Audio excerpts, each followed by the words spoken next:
Hey, what's going on there, fellow gamers? RandomEd787 here. Today, I'm doing something quite a bit different today. I am going to be talking with a fellow YouTuber here. His name is WarriorDan. I've been looking for someone to talk with and collaborate with on YouTube for the past few months, and this guy reached out to me, and we just thought we could set something up, and we're gonna just talk about just our thoughts on E3. We know it kind of happened a bit of a few weeks ago, but we're just gonna go ahead and give our thoughts on it. Figured it'd be a good way to introduce ourselves and get this ball rolling. So, WarriorDan, I want you to introduce yourself, man. Well, I'm disappointed I was the best you could find. No, hey. It's for you guys. No, you're fine, man. I think you picked the wrong person, but hello, everybody. This is WarriorDan. Looking forward to talking about E3 with the rest of you. I saw quite a few of the conferences, and boy, do we have a mixed bag this year, so I'm very eager to dive right into it. So without further ado, let's hit topic number 1. Where do you want to start? Alrighty, I figured we start with Microsoft. I'll just probably kind of address the elephant in the room, I guess. Mm-hmm. We all know that Microsoft this year really had to impress because, let's face it, they're not doing too good this generation when it comes to exclusives. Yeah, I think that's the understatement of the century. The one thing that Sony has been hammering them on is the lack of exclusives, both single-player and multiplayer. And the few times that Microsoft has had a chance to leap ahead, they've either canceled the games or just decided not to pursue sequels to existing games. And it's led to this awkward kind of moment in Microsoft history where they're just getting completely trashed by their opposition, despite in the last generation they were actually coming out ahead, I think most people would argue. Yeah, I mean, I will argue, though, that Sony still had the better exclusives than the PS during the 7th generation, but Microsoft was still able to compete with them. They still had, huge hits like Halo 3, Gears of War 1 and 2. True. But for that first year or two where PS3 came out, it was not doing so hot. Like, you saw the sales number, you saw the games coming out. It was basically a bunch of ports with the occasional, original second-party title.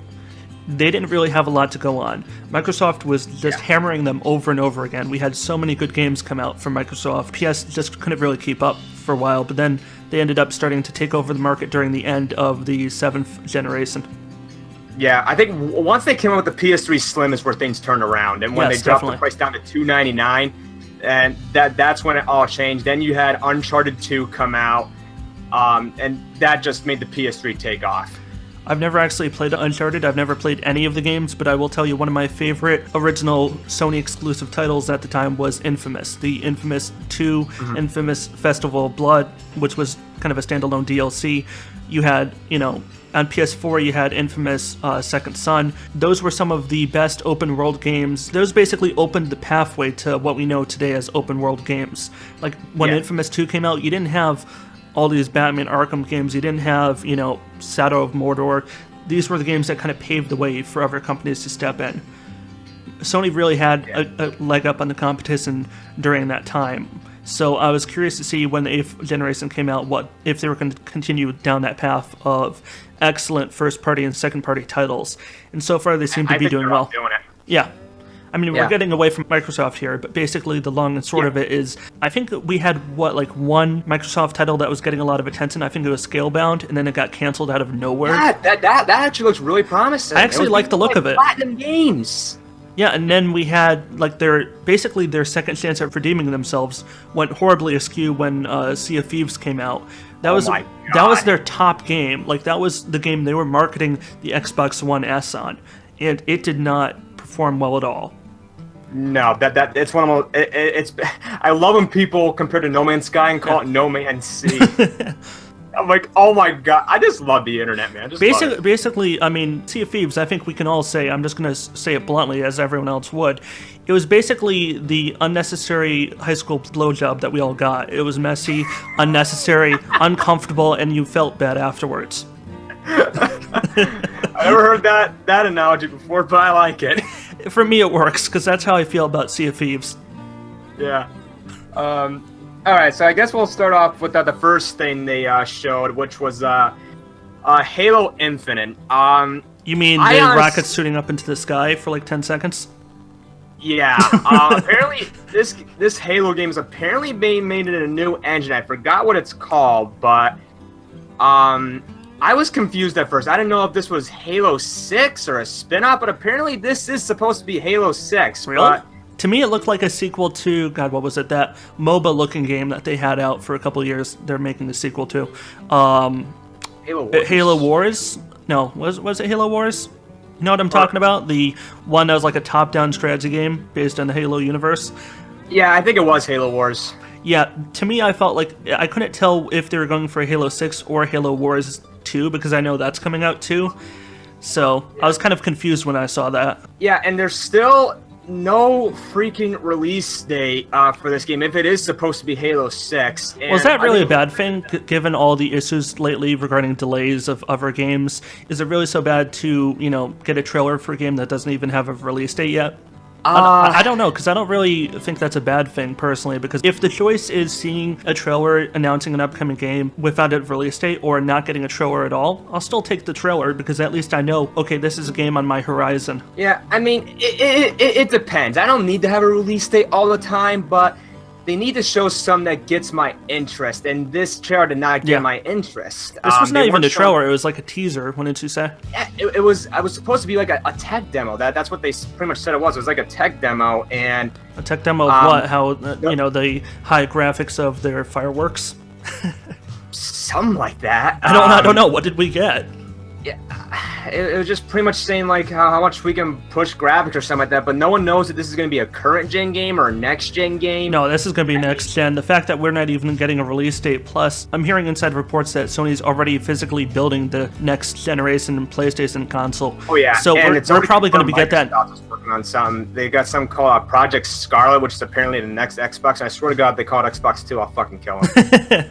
Like, My you guess already is fucked up with the Xbox One. Don't do it again. Just call it Xbox 720. I would be surprised if we didn't get a PS5 by 2020 and maybe like an Xbox sequel by 2021. I don't think they're going to do the same year because I think Xbox, Xbox got a little bit of extra life with the Xbox One S, which came out after PS4 Pro.